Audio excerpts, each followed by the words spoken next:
Sono ancora sotto shock per la morte del 46enne Alessandro Sartoro, ucciso per aver tentato di sedare una rissa. I fratelli Stella, fermati per l'omicidio, si difendono. Non l'abbiamo toccato, già oggi forse udienza di convalida. 18enne violentata da un cittadino nigeriano con il quale si era appartata per fumare hashish a Treviso. Il giovane fermato parla di rapporto consenziente, ma gli esami medici confermerebbero la violenza.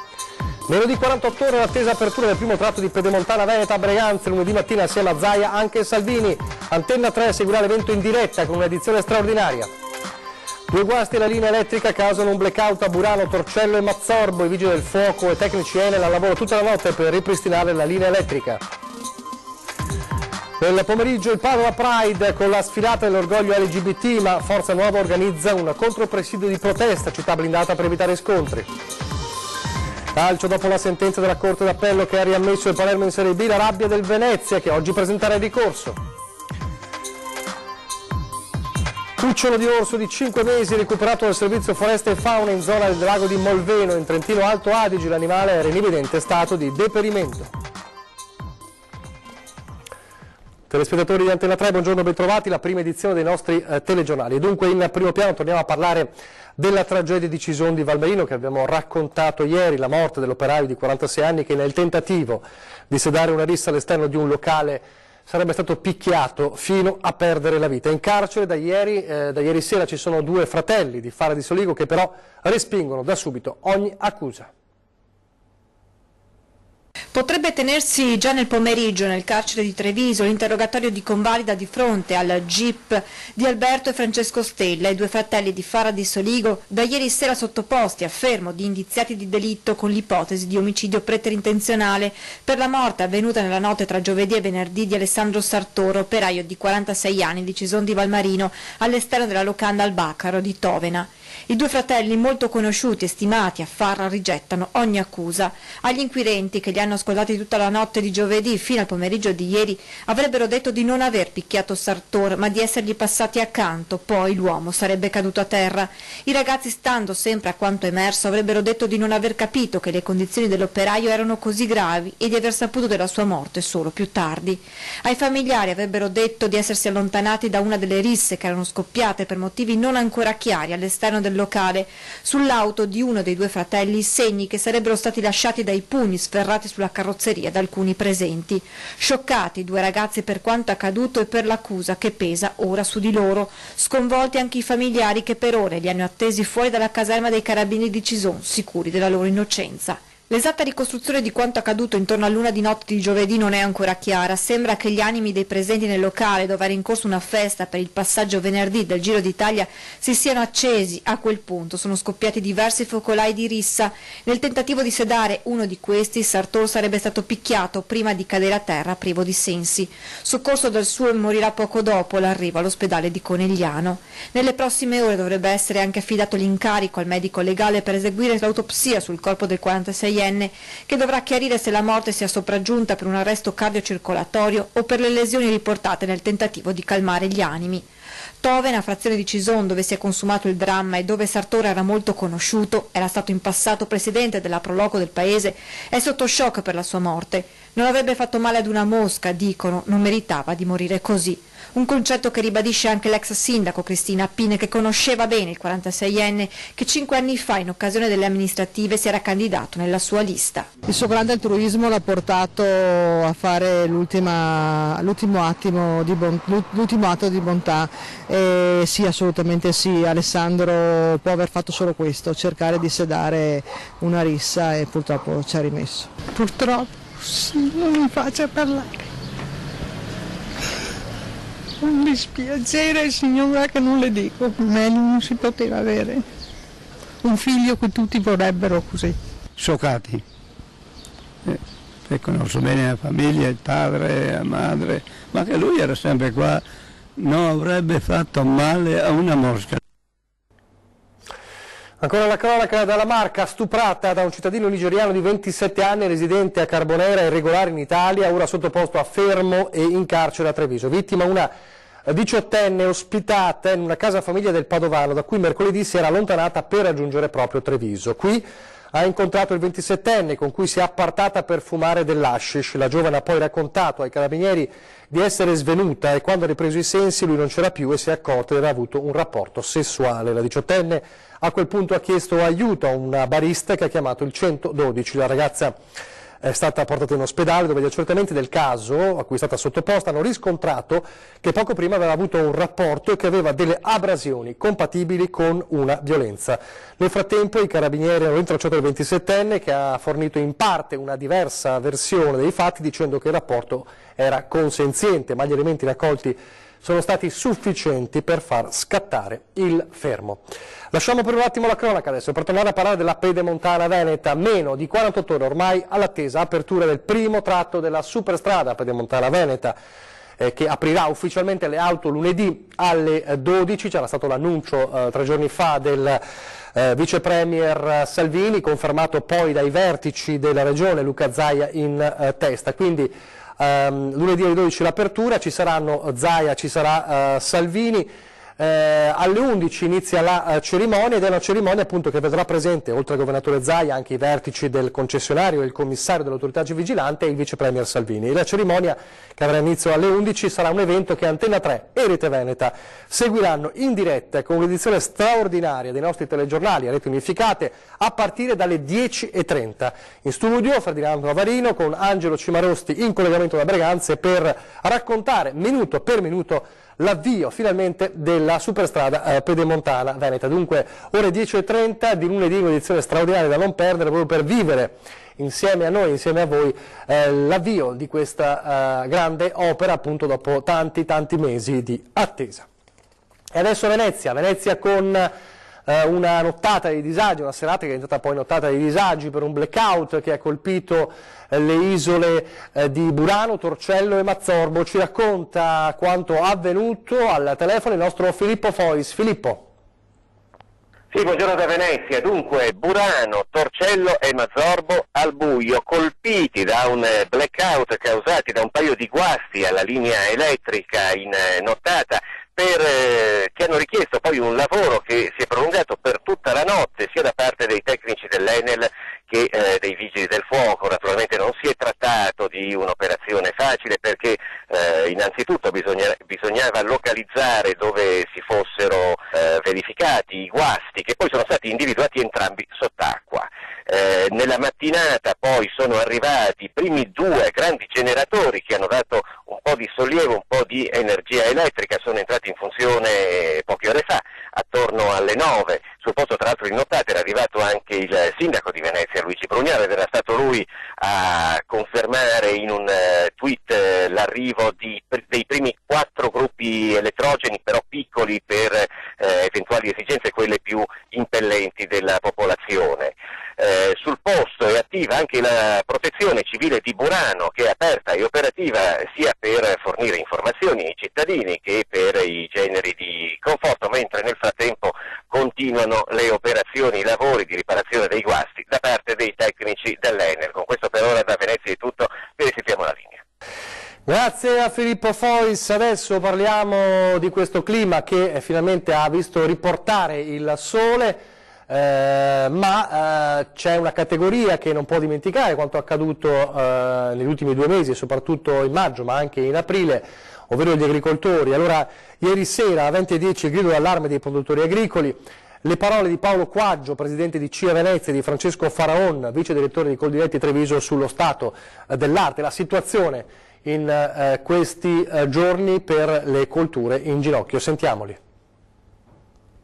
Il danno visibile è soprattutto un ritardo, per esempio nella crescita del mais, un ritardo ormai acclamato della semina della soia. La soia doveva essere seminata ormai un mese fa, ai primi di maggio, siamo ormai ai primi di giugno quasi. Ci vorranno alcuni giorni prima di poter rientrare, diciamo, nei campi e preparare il terreno per le semine, per cui i danni soprattutto sono al momento visibili. Dipende un po' anche dalla stagione cosa riuscirà a recuperare, diciamo, i prodotti che ci sono nei campi nostri, perché se la stagione da adesso in poi comunque diventa favorevole, ovvio che il danno c'è, ma è un danno relativo. Se dovesse perdurare, sono 3 o 4 giorni buoni, dopo mai riprendere il tempo di prima, la situazione diventerebbe non più brutta ma catastrofica. Tutto il comparto della frutta precoce, e quindi ciliegie e quindi le albicocche, è danneggiato in maniera irreparabile. Stiamo parlando di danni accertati superiori al 60%, ma comunque da valutare poi anche più avanti. Di fatto il mese di maggio, che è il mese della maturazione del prodotto, non è stato possibile raccogliere. Il prodotto ovviamente c'è anche un decadimento qualitativo molto importante, per cui su quel settore, quello della frutticoltura precoce, possiamo già dire siamo veramente a danni molto molto elevati. Le grandinate di aprile, di fine aprile, hanno sicuramente inciso non poco sulla produzione vitivinicola del nostro territorio. Faraon, la situazione appunto nel settore dell'enologia com'è a questo punto? È abbastanza complicata. Diciamo, effettivamente è cominciata con delle grandinate, ma le grandinate sono anche nell'ordine delle cose, lo sappiamo, noi operiamo fuori, quindi ci sono e fanno parte degli incidenti stagionali che si possono in qualche maniera prevedere. Il problema è che oggi a quell'evento meteorico si stanno sommando altre situazioni. La situazione ad esempio dell'allagamento di vieti, col problema dell'asfissia radicale. Ci sono piante che possono morire perché noi sappiamo che le piante respirano con le radici. Se le radici sono sott'acqua perché l'acqua non riesce a sgrondare, è chiaro che la pianta soffre e può anche rischiare di morire. Torniamo alla cronaca adesso con i carabinieri di Padova, che hanno arrestato 3 giovani perché avevano adibito un appartamento in pieno centro alla produzione di droga. Avevano allestito una vera e propria filiera di produzione di sostanze stupefacenti in un appartamento in pieno centro a Padova, ma sono finiti nel mirino dei carabinieri. I militari della stazione di Albignasio hanno arrestato in flagranza di reato 3 giovani che avevano trasformato un alloggio del centro cittadino in un sito produttivo di hashish e marijuana. Si tratta di 2 italiani e uno straniero che sono stati tratti in arresto per il reato di detenzione ai fini di spaccio di sostanze stupefacenti. Nel corso dell'operazione sono stati sequestrati hashish, marijuana e piante di canapa indiana in fase di rigogliosa crescita. Le piante venivano coltivate all'interno di 2 strutture dotate di un impianto automatizzato di ventilazione, illuminazione e irrigazione, appositamente realizzate nell'appartamento in uso ai 3 arrestati. A Lusiana adesso siamo nel Vicentino con un uomo in preda all'alcol che attacca, aggredisce i carabinieri. Movimentato arresto nel pomeriggio di venerdì a Lusiana, dove il radiomobile dei carabinieri è intervenuto per bloccare un 42enne marocchino andato in escandescenze perché evidentemente in preda ai fumi dell'alcol. Il soggetto stava disturbando e minacciando i passanti, che hanno quindi chiamato i militari. I carabinieri lo hanno però dovuto fronteggiare con decisione perché lo straniero si è scagliato contro la pattuglia e gli operatori si sono visti costretti a usare lo spray urticante in dotazione per bloccarlo, minimizzando i rischi. Portato in caserma non si è calmato, anzi ha iniziato ad agitarsi ancora di più con un nuovo intervento dei militari e la necessità di chiamare un'ambulanza. Portato in carcere, per lui si è aperta la corsia preferenziale, diciamo così, del processo per direttissima, con l'aggiunta del reato di ricettazione perché già che c'era era in possesso di una bicicletta e di merce rubata. Lasciamo la cronaca adesso, torniamo in terraferma a Venezia, consegnate ad Altobello 13 case dell'Ater, dotate di tecnologia moderna, riposizionata anche la statua di Papa Giovanni. Sono case Ater intelligenti, ovvero dotate di tecnologia avanzata sul fronte dell'efficienza energetica, destinate a soggetti fragili per età o per condizioni sociali ed economiche. 13 le case consegnate a Campo dei Sassi ad Altobello, uno dei quartieri storici di Mestre, un restauro completo, quindi le verifiche sulle graduatorie e infine la consegna delle chiavi. In questo modo io credo che diamo una risposta, soprattutto poi se andiamo incontro a delle fasce deboli come in questo caso per gli alloggi che verranno consegnati, quindi persone anziane, fragili e disabili, e quindi penso che sia corretto e giusto oggi investire in iniziative come questa. Un edificio che rischiava di essere demolito e che grazie all'intervento soprattutto loro, dei cittadini, che attraverso i loro comitati, attraverso il contratto di quartiere hanno saputo sensibilizzare in modo opportuno comune, regione, provincia, l'Ater, lo Stato, hanno saputo lanciare il loro grido d'allarme perché non venisse abbattuto tutto questo. Altra novità, una stazione di controllo tra le prime in Italia, dalla quale in caso di necessità le badanti disponibili possono intervenire e proteggere gli anziani. C'è una control room dove ci saranno H24 delle badanti scelte dal Comune di Venezia attraverso i servizi sociali, che permetteranno a queste persone di avere una puntuale assistenza senza però dover rinunciare alla libertà. E poi la statua raffigurante Papa Giovanni XXIII, che era stata rimossa prima dell'inizio dei lavori, di grande valore simbolico per i residenti, costruita col legno della Val Gardena. Rino Seno fu il residente, scomparso 6 mesi fa, che nel 1974 fece costruire l'opera. Oggi siamo in festa perché abbiamo una statua di Papa Giovanni che è stata messa circa 50 anni fa da mio padre. Era molto devoto alla figura di Papa Giovanni e aveva di sua iniziativa dato mandato a dei intagliatori di legno della Val Gardena per costruire questa statua e ovviamente collocarla all'interno del campo dei Sassi e questo diventa, per noi è stato sempre e continuerà ad esserlo, il simbolo del quartiere. Questa zona è stata a lungo il cuore pulsante di Mestre, dove i nuovi inquilini ora vivranno tra storia e modernità, e alla festa di inaugurazione ci sono tutti i vicini, mentre l'Aster sta cercando altri fondi per proseguire nell'opera di ristrutturazione di altri edifici. 6 alloggi in questo caso per le persone disabili non sono poche, anche perché sono attrezzati proprio per loro, a loro misura.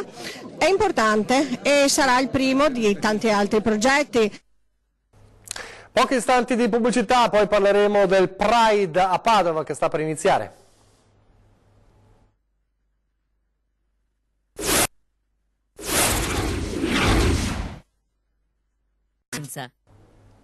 Rieccoci in studio in diretta. Allora, a Padova alle 16 inizia il Padova Pride, la sfilata dell'orgoglio LGBT, ma mezz'ora prima c'è una contromanifestazione di Forza Nuova. Da una parte i colori e la musica del Pride padovano, dall'altra gli slogan di Forza Nuova, che ha già lanciato il mood, il nostro esempio, il vostro scempio, per la contromanifestazione di oggi. Padova si ritrova tra due fuochi a causa della concomitanza di due manifestazioni. Alle 16 partirà infatti il Pride, la sfilata multicolore e chiassosa dell'orgoglio di lesbiche, gay, bisessuali, trans, queer e intersessuali. Il serventone sfilerà nelle vie del centro storico per arrivare fino al Parco delle Mura per una festa che durerà sino a notte fonda. Alle 15.30 invece è previsto il concentramento davanti al Santo degli attivisti di Forza Nuova che manifesteranno per salvaguardare il pudore pubblico e per proteggere, come recita una nota emessa nei giorni scorsi, le tradizioni e la famiglia naturale. Non dovrebbero esserci problemi in linea teorica perché le due iniziative saranno mantenute a debita distanza dalle forze dell'ordine, ma una certa tensione a Padova si sente comunque.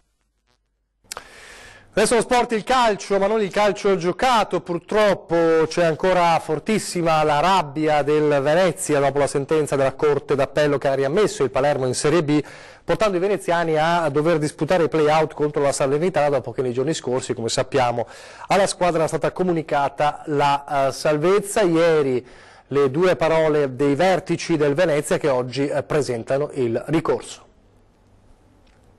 Quello che sta succedendo è inaccettabile. Credo che qualsiasi persona sana di mente non possa accettare la situazione che ci troviamo a vivere in questi giorni. Sono spiazzato, non so cosa dire ai miei partner, ai nostri tifosi, alla città di Venezia. Come si può spiegare questa follia? Inizia con un messaggio di rabbia e amarezza del presidente Tacopina, la conferenza stampa dell'allenatore del Venezia FC, del difensore e del DG, dopo la sentenza della Corte d'Appello che ha riammesso il Palermo in Serie B, portando i veneziani a disputare i play-out contro la Salernitana, dopo che nei giorni scorsi alla squadra era stata comunicata la salvezza. Un comportamento inaccettabile, commentano, che ha poco a che fare con il calcio. Non è calcio, non è quindi di conseguenza sport. Metto in evidenza un aspetto, l'attendibilità di un evento che ci è stato comunicato di dover disputare ieri, cioè a 5 giorni da quando si dovrà eventualmente disputare, dopo poi 25 giorni tutti, quindi non è che noi ci alzavamo la mattina e dicevamo e ci inventavamo che eravamo salvi, tutti ci dicevano che eravamo ormai salvi. E quindi ci siamo allenati di conseguenza, con delle lunghe pause, con 3 o 4 giorni di riposo fine settimana. Quello che sto dicendo io non deve sapere di giustificazione per aver paura di giocare un play-out. Io non ho avuto mai paura perché ho pensato di non giocarlo.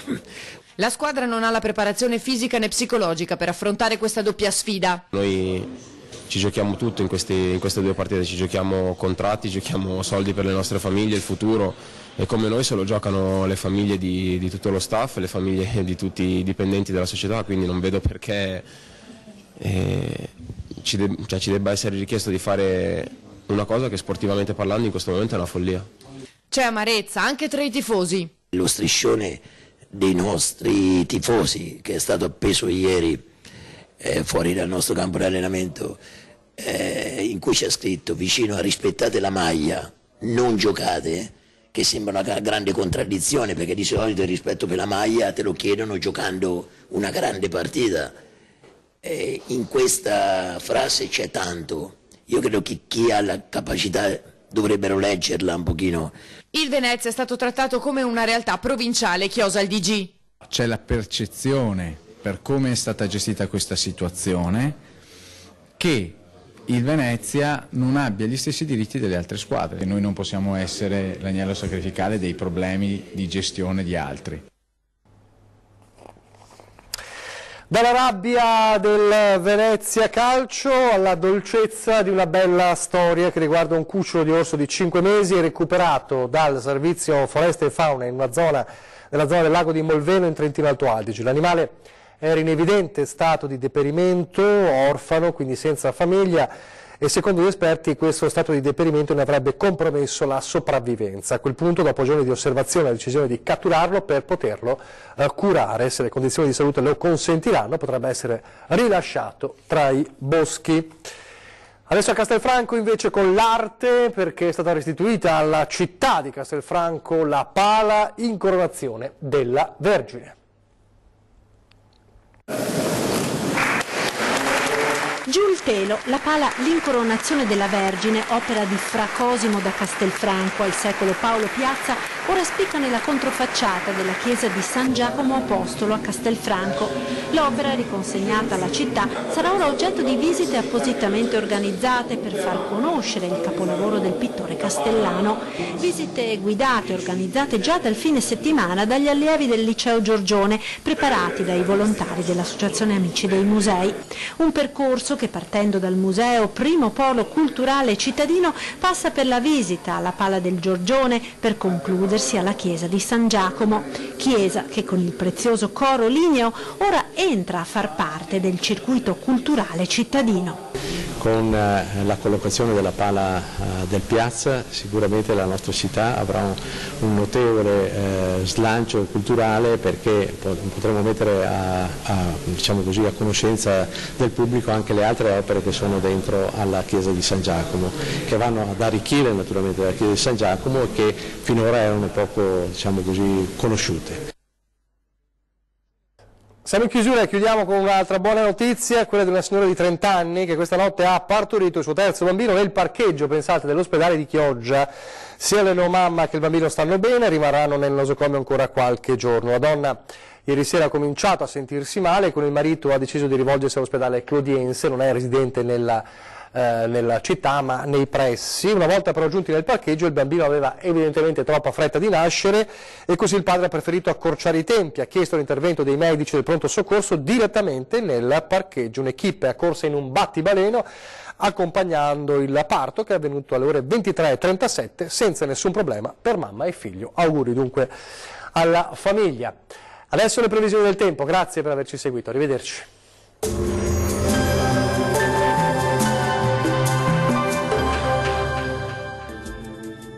Ben ritrovati al meteo. L'anticiclone abbraccia le nostre regioni, dove il bel tempo ci accompagnerà nella giornata di sabato 1° giugno. Il mese dunque inizia nel migliore dei modi. Nel dettaglio sul Veneto avremo un ampio soleggiamento su tutti i settori. Il cielo si presenterà sereno o al massimo con poche nubi a carattere sparso. Non sono attese precipitazioni. Temperature minime tra 10 e 16 gradi, massime estive tra 23 e 27 gradi. Situazione simile sul Friuli Venezia Giulia, dove sarà una splendida giornata all'insegna del sole. Bel tempo dunque, clima caldo dappertutto. Temperature minime tra 13 e 16 gradi, massime comprese invece tra 22 e 27 gradi. Spostiamoci infine sul Trentino Alto Adige, dove non cambia la situazione, sarà infatti un sabato all'insegna del sole anche sulla nostra regione, il cielo sarà al massimo poco nuvoloso. Temperature minime tra 13 e 15 gradi, clima caldo con massime tra 28 e 29 gradi. Bene, dal meteo di Antena 3 per ora è tutto, arrivederci.